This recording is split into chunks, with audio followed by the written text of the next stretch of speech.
Hey guys, what's up? It's New. I'm here with a video, a kind of recap video over my day 2 experience, maybe a little bit of day 1 also, because I came out with a video yesterday that was just highlights and stuff.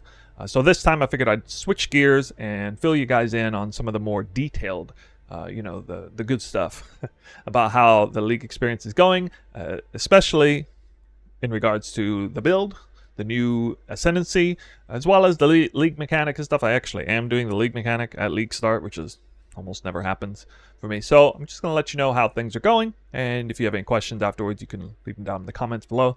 I'm basically just going to kick things off. I got a list right here of some of the major things that I don't want to forget to mention. And then just kind of quickly go over the gear so you know where I'm at, basically. As well as a mapping showcase, even a bossing invitation showcase. This build's overperforming in terms of bosses are concerned. I'm quite pleased with that. A bit of a different experience for me, definitely. Anyway, to start with, the best part of the League, I feel, is the Warden leveling and or mapping experience. I'm level 93 now, and definitely dying a few times. Let's go ahead and see that in. Oh, 184 deaths. We got 245,000 kills, and played is probably the biggest one here. 1 day, 11 hours played. Yeah, so kind of starting my day 3. But anyway, absolutely loving the ascendancy. The whole like the freeze stuff, the stuff about freeze. I knew it was over the top, hypothetically, but it just came out as well as I thought, and it works exactly as I imagined it to work in the best case scenario. So absolutely blown away. Doesn't feel like too slow to me. Not when you get like Onslaught and Quicksilver and stuff. And it's really, yeah, really great in maps. I'm already able to do some legions. You're going to see that towards the end of the video. Quite impressed with the level of gear and how much it can do there. I'd say the worst thing about the League is the boat hideout League. I really don't like the League mechanic. I'm experiencing more FOMO than I've ever experienced in previous League. I absolutely despise time-gated content personally. I come from a history of playing World of Warcraft and having very, shall we say, negative experiences with daily quests, things like that, all the way back to Burning Crusade and Wrath of the Lich King, and feeling like absolutely obligated to do those things, to be prepared for whatever, being efficient. And I just despise it. I feel like I can't skip out on it, and I want to spend less time in this town and more time in maps. But this is effectively functioning as a hideout for me. Yes, I understand people are pulling some crazy things out of the ships and out of maps, and maybe it's worth it, but it just feels like I'm more behind than I am, I guess. And I just don't like the feeling of, it just feels like I'm in a hideout, basically. Yeah, so that's kind of the worst thing about the League, I feel. I'm not a big fan of the League mechanic. I understand a lot of people like building in town and all that stuff. People who like spending time in a hideout are going to like this League, for sure. Confirmed that Beyond is a fantastic League mechanic for this build. I'd say, again, I mentioned this in previous videos, the best League mechanic for this build, in referencing the archetypal Lightning Arrow Deadeye, absolutely crumbles with this kind of gear, especially prior to this gear. Just completely gets just wrecked by Beyond in maps. However, this build can handle it easily. The Beyond spawns in massive quantity all around me. It's frozen instantly, with or without the Halcyon. Okay, with or without proliferation, it just gets frozen every single Beyond mob except the boss. But it's okay because I do higher boss damage, so it's not that big of a deal. And then also Expedition is good, and I'm running a sort of Beyond Expedition. Has been a major focus of mine. Now getting Legion into play, kind of subbing out the heist stuff and going into Legion, which was kind of going from one Atlas strat to another, and that's where I'm at right now. We'll see a map in a little bit. Here's another big epiphany. No far shot or return projectile enchants, apparently on bows. We got teased a picture in the trailer, the major trailer for this League, so I'm pretty demoralized by the fact that we, as bow builds, don't even get those two things. We get an additional curse, which ironically is not bad, since we're doing Scorch anyway, and get Elemental Weakness and Sniper's Mark into a build, which wouldn't be as good for Deadeye. But yeah, gotta wear the Fledgling helmet because of this. absolutely got to drop the Heat Shiver, wear the Fledgling. I've seen Heat Shiver go way up in value. So if the Fledgling costs way more than Heat Shiver, you could justify wearing Heat Shiver, but that doesn't seem to really be the case. So yeah, gonna go with this helmet, I think, all the way now. So that, didn't see that coming. Yeah. Scorch is weaker with return projectiles. It says you double Scorch, but for some reason it's prioritizing the return projectiles, and then it's weaker whether you have far shot or not. I'm kind of perturbed about that. So one Scorch is really high, almost max, and the other one is like not even half. So I don't know what's going on. Maybe that's a bug, but it seems kind of unreasonable. When you get an ascendancy that gives you Scorch and says it can be Scorched twice, so why wouldn't it just take the 2 best hits, regardless of whether it's there or back? Not sure. But Shock is reliable, okay? So I figured that Defiled Forces may or may not be needed. It looks like Defiled Forces is probably not going to be needed because both the Ignite from the minions and Shock is quite reliable. So it could be going, for the increased lightning ailment duration. The static charges, I think, is annoying. Or even something else, maybe even Whispers of Doom. Get another curse in. Not exactly sure what I'm going to do there, but for now, still wearing this. Because the Halcyon is still 7 divines. So another unforeseen thing about the build. It drops off Tull. I think it can even drop in maps off of the Tull boss that spawns in Breach. But for whatever reason, the Halcyon's very rare. And yeah, I know I've dropped one in maps before. But yeah, unfortunate. So I apologize about that. That one I didn't see coming. I knew it would be a little bit rare league start, but I don't know. We'll see. It might crash after a long time. I mentioned a second ago about Ignite with minions. Yes, Mirror Arrow works. Okay, Mirror Arrow bombarding clones connected to Combustion and Mana Forge arrows. And Frenzy is a really good 4-link, especially when you don't need crit. Obviously, Power Charge on crit may be needed somehow in some way. Can maybe drop Combustion and just rely on the crit chance for the minion. It's not going to be that great. But yeah, so Ignite doesn't show up on the monster's health bar like Scorch does, but you can... I mean, you know this because you run with Burning Arrow on the very first zone of the league start, right? And you kill Hillock out there, and you can see him lit on fire, and he's taking the damage. But he doesn't have an actual Ignite icon near them. So you can test this yourself. I promise it's working, and that's really great. So very cool tech interaction that does indeed work with this build. So we can't Ignite ourselves, but we can make our minions Ignite for us and dramatically improve elemental hit of the spectrum's damage, as well as off of the double taming here. Speaking of double taming, I've dropped 4 of these in League now. Barracks Respite has been one of the better things to happen to me. I also had an Omen of Connections that has helped supercharge my build, but I have only dropped 1 Divine Orb. I did get 1 from a ship. I've only dropped 1 Divine Orb, so quite unlucky there, I guess. Dariso is best in slot for the chest. I was running Kintsugi, but I didn't take into account at League start. Perhaps I should have. The notion of running a 6-socketed 5-linked item. So if you have a 6-socketed 5-linked item, you get 2 additional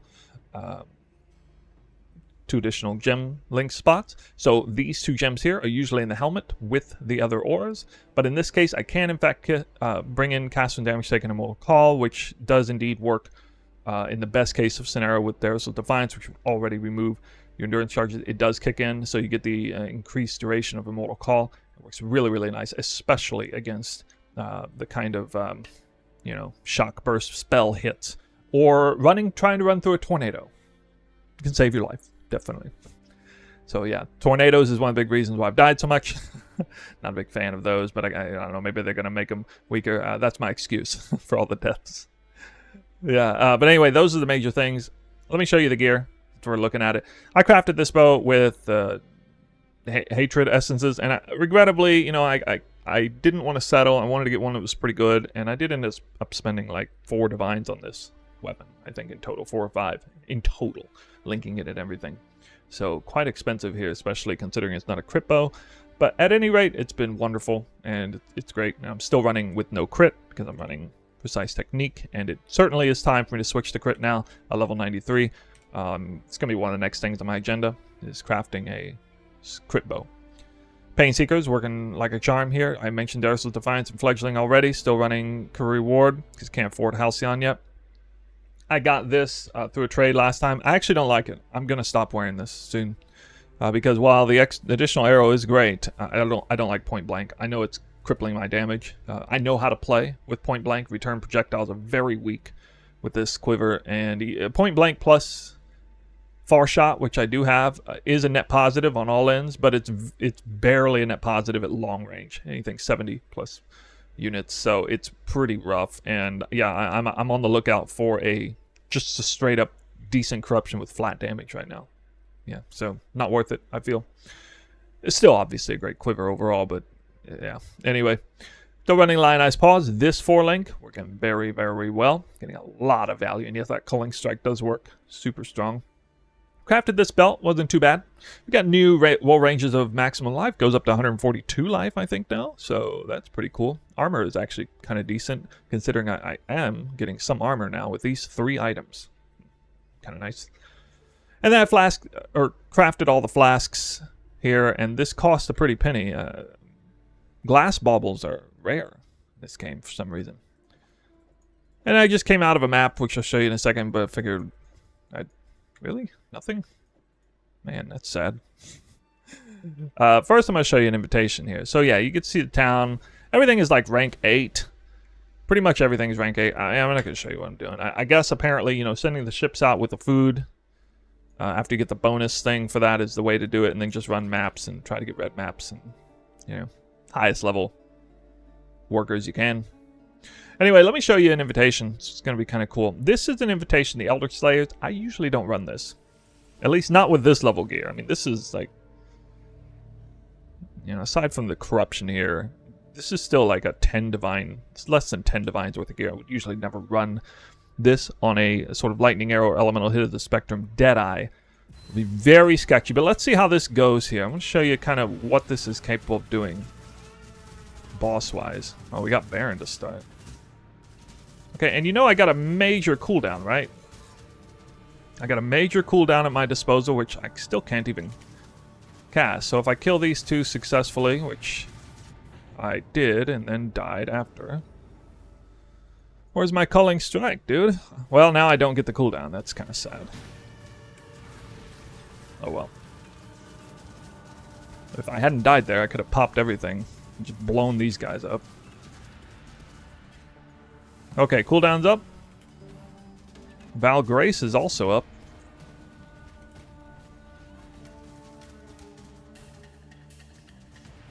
What's Drox doing? Okay, I guess I should try to... Ooh, must have evaded those. So he's like about to die, right? Right? Right? Okay, yeah. So that's way more damage than I normally do against these guys, and usually it takes almost all 6 even if I'm successful against them with the Deadeye, it takes all 6 portals or close to it, and I typically purchase a carry for that. Not gonna lie, but this character could totally handle it. I mean, I barely died once, so there you go, you saw it. An extra point, so I'm only missing 3 points because I was able to do a lot of stuff, and I may even do the Breach Lords or the Synth boss. I think I could definitely do the Synth bosses actually. I've just now switched over to Eater of Worlds side because the Ichors are worth a lot more than Embers now. I am running this Atlas at this time. I was running this one, which is nice. Got the Huck in and, you know, Beyond and the extra buffs. And I like killing the Beyond bosses. It's fun now. It doesn't take that long anymore. An Expedition, this was the strat with Heist that I was running before. It was quite lucrative and good. Now I'm going to be doing full-blown Legion with Eater of Worlds, still getting some Nico, and the Expedition. I'm actually going to include Expedition in now, trying to rotate maps between Dunes. We got Dunes down here, and we got Bog somewhere. Here? Yeah, Bog. Okay, Dunes and Bogs is a nice transition. So if you're running Legion, a ping-ponging strat between Dunes and Bogs with a 0 investment might be a good way to go about it. Because Legion on Bog is still nice. So I like this map because I can guarantee... I'm guaranteeing 2 Legions by putting Legion in. Right? Because I got a Legion there. Okay, I got Eater of Worlds. I got a Regex that I was using. I'll probably post the Regex in the video. And this guarantees 2 Legions, Expedition... Most maps will have Nico, and every map will have Beyond on it as well. That's a really nice strat, especially when I like Expedition and Beyond more than usual, and then this build can already handle Legion fairly well. And this is no Inspired Learning, no crit. And I'm going to show you now the performance level of this. Bosses get perma-frozen even when they are ghosted, they're still permafrozen. A lot of bosses, not every boss. Basically, the smaller bosses get permafrozen. Okay, and you know, I'm spec'd pretty deep into Expedition here, so they're juicy. They're juicy, and even ROG logbooks are worth a lot right now. I just need to make sure. I really don't want cold immune, although I can run it. I especially don't want 100% chance to avoid elemental ailments. That's actually bad. And now here's what I do. I love this. I pop Val Grace and Unbound at the same time with all flasks. They just like blow everything up and just run in here and obliterate an expedition. It's all frozen. It can't do anything. Yeah, some of the options on Eater Worlds are pretty bad. Basically just fishing for divine orbs and elder chickers. You can see this is going to come up again, and I pop it at the beginning, so I just popped all my CDs right here to open up the Legion. Can help me even though I'm a little bit undergeared for this, right?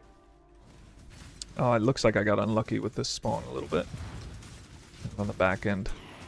Might even fully open this Legion. Not quite. And then it's up again, actually. The funny thing is all of it's up again. if it takes me the full time to open the Legion, so that's a, kind of a silver lining to not opening the Legion ASAP, is I get to use Unbound to open it and Unbound with Val Grace. Val Grace is really strong. You pop open a Legion or run into an expedition. It allows me to stand my ground more, and as far as spell damage is concerned, all spell damage hits against me are unlucky. And then here we go, we got a boss. And look at this damage, guys. You see he's cold there. Now my Unbound's not up right now, so I'm gonna not have it here. Now, Bog is not the greatest map. It's okay, but you can see it's fairly open. I think I am gonna pop it right here. Oop. Got nuked. Okay, dropped a Tainted Mythic Orb. I was hoping for fusing. But guys, you know, if I was really like a god gamer, imagine running this Atlas on day one. This would have absolutely made an utter killing. Being able to do day one Legion with day one Beyond at the same time, and then getting like day one logbook value with like ROG and everything being even be expensive. This has been nuts. So everything's obviously cut down now. You know, the value of a lot of the stuff we're farming here is much less than it is on day one or day two, and we're now entering day three. So, you know, it is what it is. A lot more people are able to do this kind of farm, but it's still an impressive farm, I'd say, for, you know, day three Warden kind of stuff with this kind of gear. So if you're somebody who is rocking this build and it's going, you know, similarly for you, Beyond is making a killing. Dude, the Tainted Fusings are still worth 50 chaos apiece, okay? And Tainted Chromes are like 5 chaos apiece. Even Tainted Fusings or Tainted Jewelers are worth something. Okay, I got the Adjacent Dunes map drop, which is great. And yeah, this is the ultra strict filter that I'm running. Not prioritizing special Scarab drops, but, you know, really just going deep on Expedition, Beyond, and Legion. And it's fun. This is obviously even better to run on Dunes than Bog, but I figured I'd show Bog. Oh, there we go. What'd I get here? Okay, nice. Not bad logbook. And I did have Nico on the map too. Alright, so this can show you how slow the Warden is with no buffs up. Okay, my Onslaught down, and I have no Quicksilver. It's slow, right? A little bit slow. But, you know, with Quicksilver, it's faster, and with Onslaught, it's even faster. So there is some speed difference there. But Nico helps. The Pact with Energy definitely helps.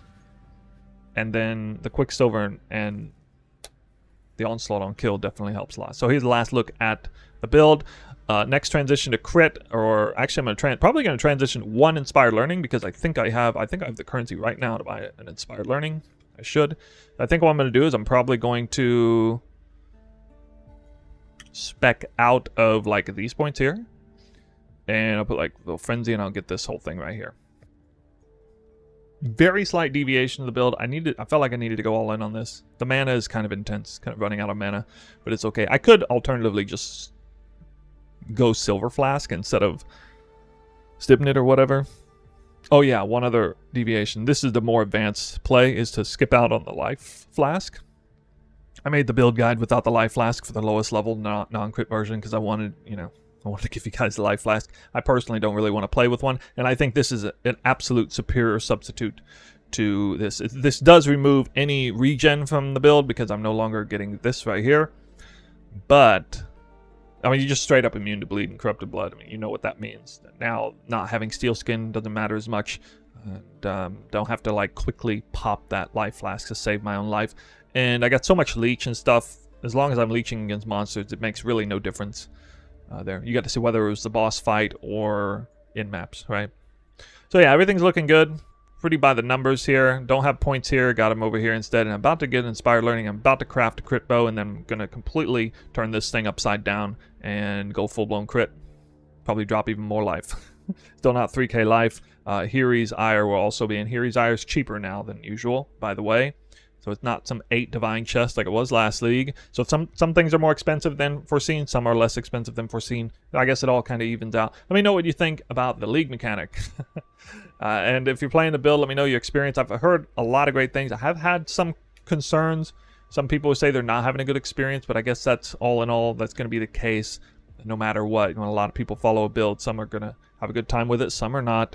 And I just hope you are if you're league starting it. So it sounds like most people definitely are, for the most part. But that's it for me. That is my day 2 recap, wrapping up the video. Thanks for watching, and I'll see you in another video soon. The next video might have something to do with farming some maps for currency. I don't know, we'll see. Alright, I'm out. See you guys later.